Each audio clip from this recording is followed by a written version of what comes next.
Hello everyone, today we're taking a look at a 2001 Sea Ray 240 Sundeck up in beautiful Door County, Wisconsin. This is a one-owner boat, delivered new into Door County and only used in freshwater in Door County, Wisconsin. The trailer underneath the boat in this video is included on the purchase. It comes with a 6.2 liter Mercury 320 horse fuel injected engine with a Bravo 3 counter-rotating prop lower unit.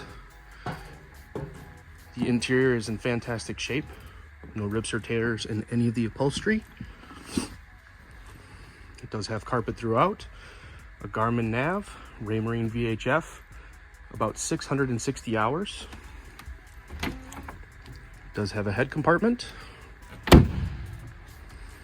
and plenty of space up in that forward bow area, complete with an anchor locker, freshwater washdown, and a walk-through windshield. This boat does also have the bow and cockpit covers that are currently stowed. Give us a call at 920-746-8200 to schedule your showing today. Thanks for watching.